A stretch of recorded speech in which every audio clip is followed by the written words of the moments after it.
if you look at this conflict, right, one of the things that has happened to Iran is that, and the former Secretary of State to the US, Antony Blinken, under Biden, it was Biden's Secretary of State. He has said as much that, you know, when June 2025, the attack on Iran, where Israel attacked Iran and US used their B-2 bombers to bomb those mountains of Fordo and others where the nuclear facilities were buried deep under the mountain, and US had the bunker busting bombs or so to use.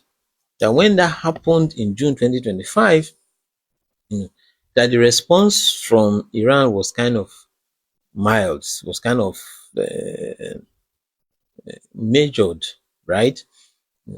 Iran did not respond as they are responding now, right? So at the end of the day, Iran now learns something, that it appears that, if you are attacked and your response is not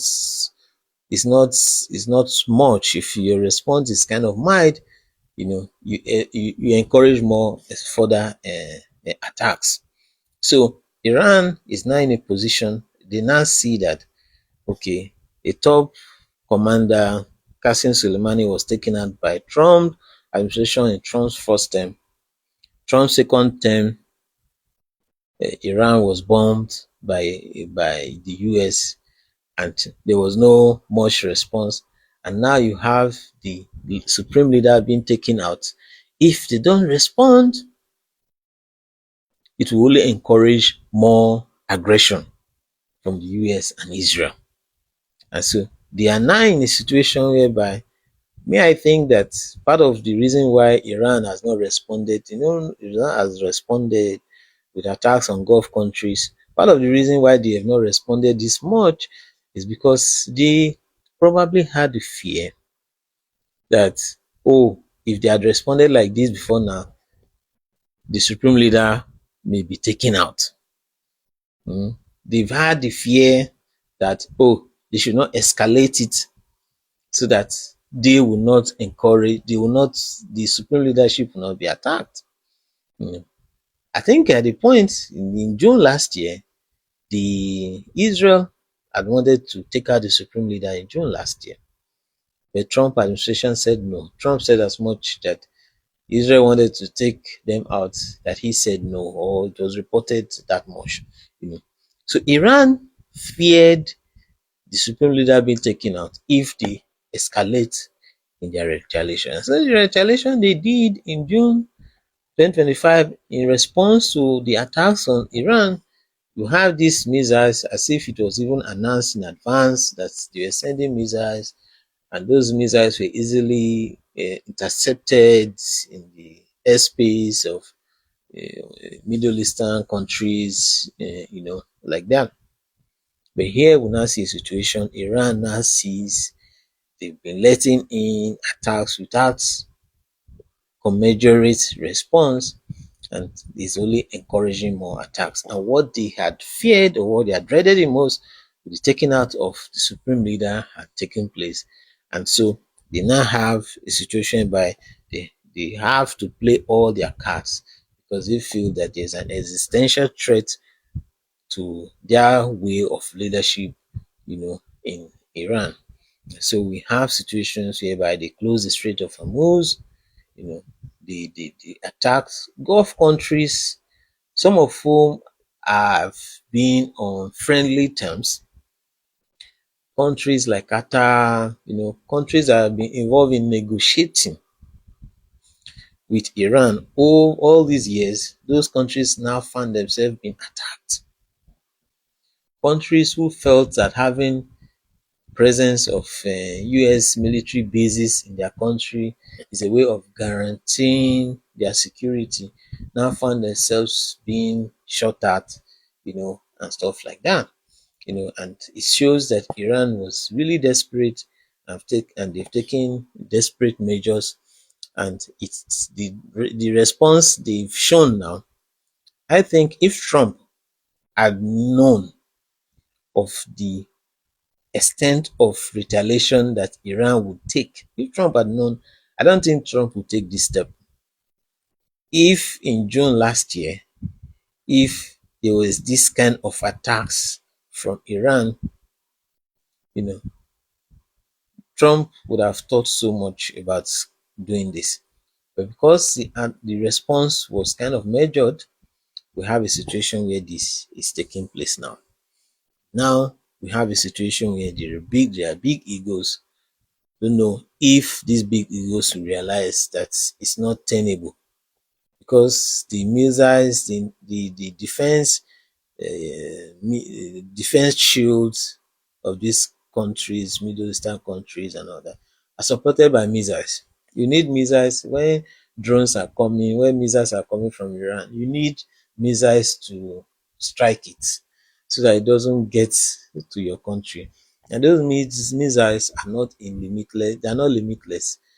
They have there's a fixed supply, you know. And so it's difficult for them to sustain using expensive interceptor missiles to to abort uh, attacks that are coming from Iran. And Iran is really facing its own challenges. Top leadership destroyed, and there were attacks on the island of Harlan Island in off the coast of Iran, responsible for 90% of oil that is taken out exported from Iran, you know, and that Hag Island came under attacks. So Iran is facing pressure. The US is facing pressure. You know, Israel too is facing pressure because the defense shield that Israel has, it has also has limited stock of missiles, interceptor missiles to stop whatever is coming in. You know, so we have all these situations. At this point, you need cooler heads. Trump needs to calm down and realize that it's not sustainable for him to pursue this. He can't succeed in regime change. He can't bring in American soldiers on the ground in Iran. That would be a disaster, because Iran is a much bigger country than Afghanistan and Iraq. Iran has a larger population. You know, Iran has a large army and a large special revolutionary guard force, and all that. So it will be a disaster if any country will want to send in ground troops into such a country. The best the US was hoping for is that there will be a popular uprising where the Iranian people will rise against his own government, and that may not really, it doesn't seem like what is going to happen now, you know. So the US, Trump should realize the Gulf countries, many of them are allies of the US, they have faced a lot of attacks. Dubai International Airport, refinery oil fields in Bahrain and all that. Some Gulf countries have stopped producing oil because their storage facilities are full. You can't keep extracting oil because there's nowhere to store them, and you can't have ships come and take out the one that has already been produced. You know, so Gulf countries are severely affected. A lot of things have been cancelled.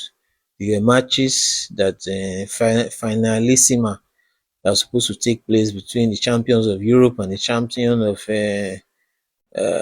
South America in football. It was cancelled. There's Formula One, Grand Prix, MotoGP that was supposed to take place in Bahrain and I think Saudi also. That one is cancelled. A lot of tourists have to be evacuated out. Some are still stranded or so in the Middle East. The economy of the Middle East is currently under severe threats. you know. So those countries in Middle East would want solution to this problem. Then you have Israel too, who wants an end. I think at this point, Israel will be looking at ending it. Israel seems to have achieved more in this than the US. Israel have taken out the leadership of Iran, and that has been one of the objectives of Israel. You know, they have been taken out. There's this strategy that somebody analyzed that is called mowing the lawn. If you have a lawn and there are grasses and all that, you mow it, you remove those grasses, you mow it and clean it up. Then you know those grasses are going to grow again. Then you now go and mow it again. That Israel has a strategy that for those countries that are opposed to it, nearby countries, Israel believe that you attack, you take out top leadership, then you go away, allow it to germinate, to grow again. And if the new leadership that comes up are still opposed to Israel, then they will now go and mow the lawn again and something like that. So in terms of mowing the lawn, in that analogy, Israel seems to have gotten what they need in mowing the lawn, right? So Israel does not have a limitless supply of missiles to stop attacks that are coming from Iran. So it will need this conflict to end so that it can replenish his own store, since they've gotten much of what they need. And then you have European countries who do want this to end so that it doesn't affect them. You have Asian countries like China, who relies a lot on oil from Iran, who do want this to also end as well. You have Russia. Russia seem to have gained from this war because we have situations whereby the US is sending a lot of missiles to the Middle East. Those missiles they could have used to help Russia, it helped Ukraine in fighting Russia. So if the US is having a diminishing stock of protective interceptor missiles, Russia would feel more emboldened to carry out more attacks in Ukraine without fearing that US will send those missiles to Ukraine. I will now have Russia having a 1 month or so waiver where they can sell their oil to countries who couldn't buy from them because of the sanctions that were placed on Russia. So Russia seemed to be gaining, but at the same time, they will also want a situation whereby their own objectives are achieved. They want to maintain Iran as their strategic partner, you know, and maintain a symbiotic relationship and all that. So the majority would want to see, especially the Gulf countries who have seen their economies being affected, tourism being affected, investment. A lot of rich people felt that their investment in Middle Eastern countries, in Dubai and all that, they thought it was safe. You have African rich men, you have European rich men, Asian rich men that go and buy properties in Dubai and make investment in Dubai as way of keeping their money safe, you know. So we've seen there have been reports of rich Nigerians having properties in Dubai and having properties in Middle Eastern countries. So now that these safe havens, areas that were thought as safe havens, now that they have been attacked by drones and missiles and all that, it now raises the question of if these countries are actually safe haven as they thought they were. So there will be flight of investment, So the Gulf countries will face a lot of losses from this conflict. Even after this conflict is over, that confidence that investors have in the Gulf countries, that confidence will diminish because there will now be this feeling that, oh, we are no longer sure if our investments and assets can be safe in this country because of what is going on. And it's been reported, These Middle Eastern countries, the Qataris, the Saudis, they've invested a lot in sports, right? You have, you know, them buying big players like Cristiano Ronaldo, Saudi League, Qatar hosting the World Cup. You have them buying clubs like Manchester City in England and other countries. So there are reports that, you know the Middle Eastern countries are thinking of reducing investment in some of these things because of the conflict that is going on in the Middle East. So a lot of effects, a lot of consequences as a result of this conflict.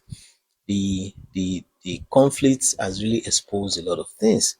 Interestingly, if you look back, if you've been following international news for years, you will know that in the analysis of the Middle East, it has always been said that an attack on Iran will precipitate this kind of situations. The attack on Iran will precipitate a situation whereby Iran will attack their neighbors. That has always been the threat. That has always been the threat. The threat has always been they will attack their neighbors. The threat has always been they will close the Strait of Hormuz and all that. All those things are there. And now we are not seeing the reality. We just hope that cooler minds, cooler heads will prevail. People will tamper their egos and realize that there's no win, there's no win it all here. There's a bad situation. We have Iran, it's in a bad situation. You have the people of Iran, even those who protested in January and February. Some of those people have come under attacks. School children they were killed in the first wave of the strikes on Iran, you know, from possible US Tomahawk. You know, Iranians have come under a lot of pressure, a lot of attacks, and now they are now caught between two hell, so to speak. They are caught between the autocratic regime and structure that is in place, and come on and the attacks that are coming from Israel and Iran, Israel and the US. So you have a situation whereby you have people that are caught in between. People who thought that, oh, the autocratic regime has stayed too long, they should leave, for allow for something that is more democratic. And they are now looking at the situation of chaos, of disorder that could arise when the system is just overturned overnight with attacks and all of that. You know, we will now have a situation whereby people will now look, do we prefer a system of order or a system whereby that is unpredictable, that can lead to regional conflagration, can lead to regional crisis and all of that. So these are the situations. The key thing is that, you know, it's always good for leaders to seek counsel. Seek counsel from people who have been leaders before you, who have been president before you. It's important to seek counsel. It's important to take a moment to think about decisions. It's important to listen to professionals, military experts, experts in diplomacy, experts in foreign relations, and all that, in order to make decisions. You don't think that, oh, only me know it all or I know what I'm doing. No, nobody knows it all. And that is why a leader should benefit from the wealth of experience around them in order to make decisions that are thoughtful, decisions that are wise, decisions that are planned, to make good plans, to think of consequences, to think of contingencies that could take place, to carry allies along, because you can't do it alone. The world, they say, after all, is a global village.